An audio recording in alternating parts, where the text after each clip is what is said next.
نے یہودیوں کو دیکھا کہ روزہ رکھتے ہیں تو آپ نے بھی مسلمانوں سے کہا عاشورہ کا روزہ ہے وغیرہ وغیرہ، چھوٹی جس بات کو لمبی ہو جائے گی۔ یہ ساری چیزیں اصل میں ہے اس مقصد کے۔ فطرت سلیمہ کا تقاضا شکر، محسن کے لیے مربی کے لیے، اور عقل کی معراج اپنے اصل محسن اور مربی کو پہچان دے، اسی کا نام حکمت ہے۔ حکمت عقل صحیح اور فطرت سلیمہ کے امتزاج سے وجود میں آتی ہے، جس کا نتیجہ شکر رب ہے یا معرفت رب۔ تو یوں سمجھئے کہ حکمت دین کا اساسی مسئلہ یہ، باقی سارے مسائل اب یہی سے آگے چلیں گے۔ اس کے لیے یہ بات اگر آپ نے منتخب نصاب پہ وہ اسباق پڑھ لیے ہوں تو یہ چیزیں سامنے آ چکی ہوں گی کہ اس کے لیے قرآن کا اسلوب یہ ہے کہ آیات کے حوالے سے انسان کے اندر معرفت رب کو جگایا جائے۔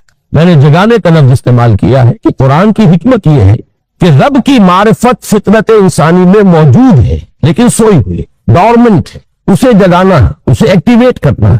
اس کے لیے آیات آفاقی، ان فی خلق السماوات والارض واختلاف اللیل والنہار والفلک التی تجری فی البحر بما ينفع الناس الی آخر الآیہ۔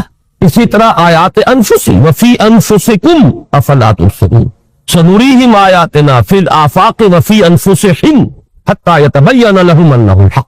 لیکن ان آیات آفاقیہ کی طرف بھی صحیح نقطہ نظر سے متوجہ کرنے کے لیے اور انسان کے اندر کی سوئی ہوئی معرفت رب کو جگانے کے لیے سب سے زیادہ مؤثر آیات قرآنیہ، چونکہ یہ فطرت انسانی کے اندر کی ایک شے کو جگانے والی ہے۔ یہی وجہ ہے کہ قرآن مجید اپنے آپ کو کہیں الذکر کہتا ہے، کہیں ذکرہ، کہیں تذکرہ۔ یہ تو یاد دہانی ہے، تمہارے اپنے اندر معرفت رب موجود تھی یا موجود ہے، لیکن یا تمہیں اس کا شعور نہ تھا، وہ تمہارے شعور کی سطح پر نہیں آئی تھی، یا یہ کہ آئی تھی لیکن پھر تم اسے بھول گئے، ظہور کے پردے پڑ گئے۔ جیسا کہ علامہ اقبال نے کہا کہ کافر کی یہ پہچان کے آفاق میں گم ہے، تم پھر گم ہو گئے۔ لہذا اس کو اجاگر کرنے کے لیے، تازہ کرنے کے لیے یہ آیات قرآن کی، ان اندھیروں سے، گمشدگی کے اندھیروں سے نکالنے کے لیے، معرفت کی روشنی میں لانے کے لیے یہ آیات مبارکہ ہیں۔ هو الذی ينزل على عبده آیات بینات لِيُخْرِجَكُم مِّنَ الظُّلُمَاتِ إِلَى النُّورِ۔ اندھیروں سے نکال کر روشنی میں لانے کے لیے اللہ نے اپنے بندے پر صلی اللہ علیہ وسلم یہ آیات بینات نازل کی۔ لیکن اب اس سے اگلا قدم ہے، اور اصل میں وہ ہے جو میری گفتگو کا موضوع ہے اس وقت۔ اس کے لیے یہ تمہید ضروری تھی کہ حکمت قرآن کا اور حکمت دین کا اولین، اہم ترین، سب سے اساسی، سب سے بنیادی مسئلہ ہے معرفت رب۔ اگر اس مرحلے کو انسان طے کر لے اللہ کے فضل و کرم سے، اسے اللہ کی معرفت بھی حاصل ہو جائے اور اس پر ایمان بھی میسر آ جائے، تو اب اس کے سامنے تین مسئلے اور ان کو اچھی طرح آئیڈینٹیفائی کیجئے۔ پہلا مسئلہ یہ ہے کہ اس کی فکر صحیح مزید پیش قدمی کرے، آگے بڑھے۔ یہ تو اس کا سٹارٹنگ پوائنٹ تھا، رب کو پہچان لینا۔ ابھی تو اس سے آگے بڑھ کر اس فکر صحیح کو، بڑی بلندیوں کو چھونا ہے، جیسے کہ کلمہ طیبہ کی تمثیل بیان کی گئی قرآن مجید میں، کَشَجَرَةٍ طَیِّبَةٍ أَصْلُهَا ثَابِتٌ وَفَرْعُهَا فِي السَّمَاءِ۔ تو فکر انسانی کے لیے وہ اصل ثابت، جمی ہوئی جڑ جو ہے وہ تو ہے معرفت رب، لیکن اب یہ فکر ترقی کرے گی، یہ نشو و نما پائے گی، یہ آگے بڑھے گی، اس کی شاخیں یہ آسمانوں سے بات کریں گی، آسمانوں کی بلندیوں کو چھوئیں گی۔ تو سب سے پہلا مسئلہ ہے فکر صحیح کی مزید پیش رفت، پیش قدمی۔ دوسرا مسئلہ انسان کا بہت بنیادی، عمل کی درستی، صحیح عمل۔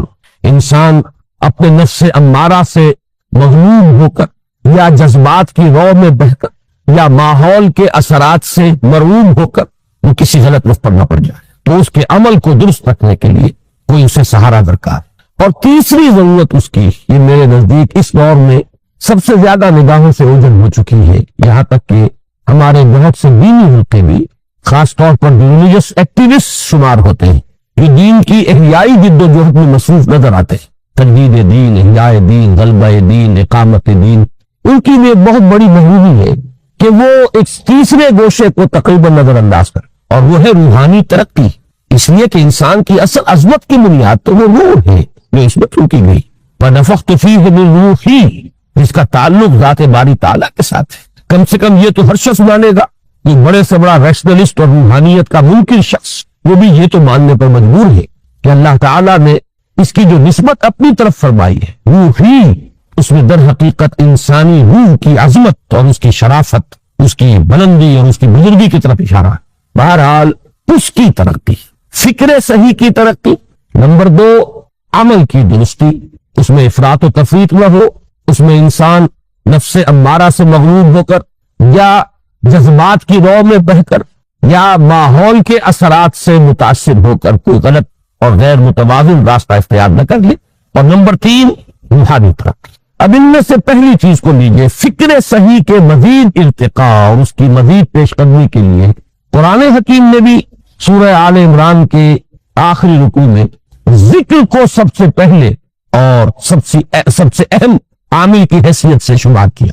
چنانچہ اس کی پہلی آیت جو ہے سورہ آل عمران کے آخری رکوع کی، اس میں تو وہی مضمون جو میں بیان کر چکا وہ آیا ہے، ان فی خلق السماوات والارض واختلاف اللیل والنہار لآیات لأولی الالباب، یقیناً آسمان اور زمین کی تخلیق میں اور دن اور رات کے الٹ پھیر میں نشانیاں ہیں ہوش مندوں کے لیے۔ ان کے ذریعے سے انسانی شعور کے اندر وہ معرفت رب اجاگر ہوگی۔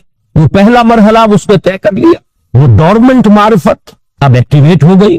اب مزید فکر کا مرحلہ ہے جو اگلی آیت میں آیا ہے، الذین یذکرون اللہ قیاما وقعودا وعلی جنوبہم ویتفکرون فی خلق السماوات ربنا ما خلقت ھذا باطلا سبحانک فقنا عذاب النار۔ یعنی تفکر جو ہے، یتفکرون فی خلق السماوات والارض، وہ تفکر کرتے ہیں، غور و فکر کرتے ہیں آسمان اور زمین کی تخلیق میں، لیکن اس تفکر کے ساتھ لازماً ذکر اور ذکر مدام، ذکر بھی وہ کہ جو مستقل ہو ہر حالت میں۔ الذین یذکرون اللہ قیاما وقعودا وعلی جنوبہم، وہ لوگ کہ جو اللہ کو یاد رکھتے ہیں، اللہ کا ذکر کرتے ہیں، کھڑے ہوئے بھی، بیٹھے ہوئے بھی، اور اپنے پہلوؤں کے بل یعنی لیٹے ہوئے بھی۔ اب ان تین کے سوا تو کوئی پوزیشن انسان کی نہیں ہے، اسی کا نام ہے دوام ذکر۔ اور اس کے ساتھ اگر وہ تفکر کرتے ہیں تو ان کا فکر اگلی منزل تک پہنچتا ہے۔ میں اس پر زیادہ بحث اس وقت نہیں کروں گا، اس وقت میں نے چونکہ وہ 3 باتیں بیان کی تھی، میں درجہ بدرجہ چاہتا ہوں کہ آگے بڑھوں اور ایک حد سے زیادہ کسی بھی مسئلے میں تجاوز نہ کروں۔ یہ جو بات سورہ آل عمران کی آخری رکوع کی اس دوسری آیت میں آئی ہے، اسی کو مولانا روم نے بیان کیا ہے بہت ہی سادہ لیکن بڑے پرمغز شعر میں، یہ قدر گفتین باقی فکر کن، فکر اگر جامد بہت نو فکر کن۔ اس قدر تو ہم نے تمہیں بتا دیا، سمجھا دیا، یہ بات تو آ گئی تمہارے عقل میں، اب جاؤ خود غور کرو، مزید آگے پیش قدمی کرو۔ یہ قدر گفتین باقی فکر کن، فکر اگر جامد بہت نو فکر کن۔ فکر میں جمود آ جائے، فکر سست پڑ جائے تو جاؤ پھر فکر کرو۔ تو یہ ذکر اور فکر گویا کہ گاڑی کے 2 پہیے ہیں کہ جن سے فکر انسانی صحیح